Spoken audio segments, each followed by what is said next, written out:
Oi pessoal, para quem ainda não me conhece, meu nome é Rafaela Romano, eu tô no mercado cripto já há mais de 7 anos e falo bastante sobre os diferentes aspectos do mundo cripto, desde os aspectos macro, envolvendo a percepção de grandes investidores sobre o ativo, até características fundamentalistas e on-chain do Bitcoin. No vídeo de hoje, eu quero contar para vocês sobre um aspecto muito interessante e pouco falado, que é a questão da oferta inelástica do Bitcoin e por que isso é uma completa inovação e você deve se atentar para essa característica. Mas antes, quero pedir que, caso você ainda não seja inscrito, que você se inscreva, ative o sininho e também deixe nos comentários algumas sugestões sobre outras características do Bitcoin que você acha que seria interessante eu explorar e contar para vocês nos próximos vídeos. Agora, vamos lá! Basicamente, tudo na economia depende da relação entre as forças de demanda e as forças de oferta, ou seja, a quantidade de um ativo disponível pelo número de pessoas que estão interessadas nesse ativo.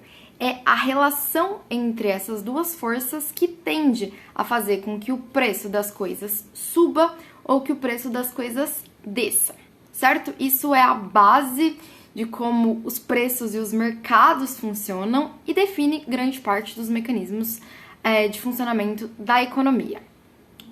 O Bitcoin, entretanto, causa uma disrupção nessa questão, porque o Bitcoin ele é o primeiro ativo na história do dinheiro, nos últimos 5.000 anos de registros do dinheiro, em que o aumento da demanda não afeta a oferta. E essa regra da relação entre a oferta e a demanda, ela é aplicada a tudo, quer que nós estejamos falando de grãos, petróleo, metais preciosos ou o próprio dinheiro fiduciário. Quanto mais são criados, menos o preço tende a valer, a não ser que nós tenhamos uma demanda maior que faça com que esse equilíbrio seja atingido.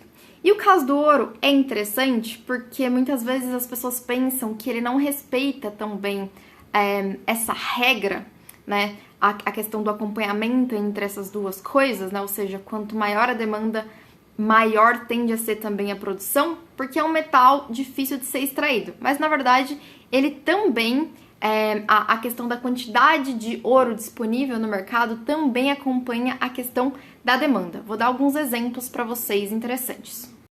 Se nós pensarmos no caso do ouro, por exemplo, né? Antes da Primeira Guerra Mundial, nós tínhamos as moedas das nações europeias lastreadas em ouro.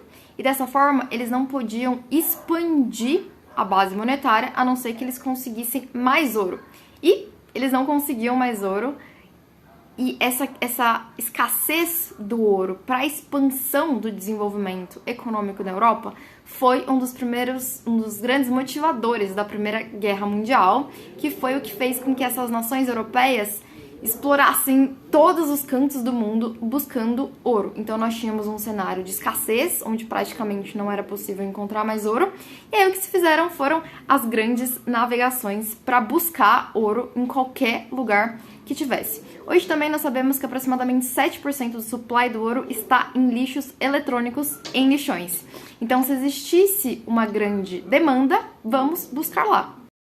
Em resumo, mesmo nos casos mais difíceis, se a demanda pelo ativo subir, vai existir incentivos econômicos suficientes para as pessoas inventarem novas formas de aumentar o supply e aumentar a oferta. Nem que precise buscar ouro em outros planetas, mas vai acontecer.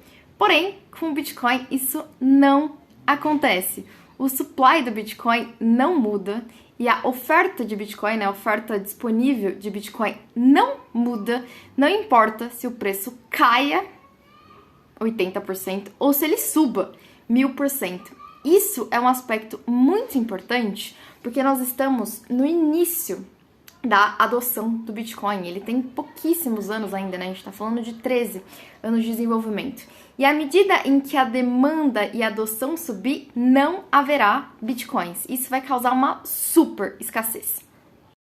A tremenda escassez do Bitcoin, somado ao fato de que grande parte das moedas estão na mão de detentores de longo prazo que entendem provavelmente o fundamento e não só o preço, mas o valor do ativo, faz com que, à medida em que novas pessoas vão começar a entrar, o preço precisa subir muito para que esses detentores aceitem se desfazer das suas criptomoedas. E como não haverá mais Bitcoin, não importa o que aconteça, isso no longo prazo tende a fazer com que o preço suba exponencialmente, assim, à medida em que a adoção acontece, né, porque é importante sempre lembrar que o Bitcoin está nos seus primeiros anos de adoção, considerando que não tem 13 anos de existência, é algo surpreendente, sui generis na história do dinheiro. Então, a questão da oferta inelástica no Bitcoin é algo nunca antes visto na história do dinheiro e que provavelmente elevará absurdamente os patamares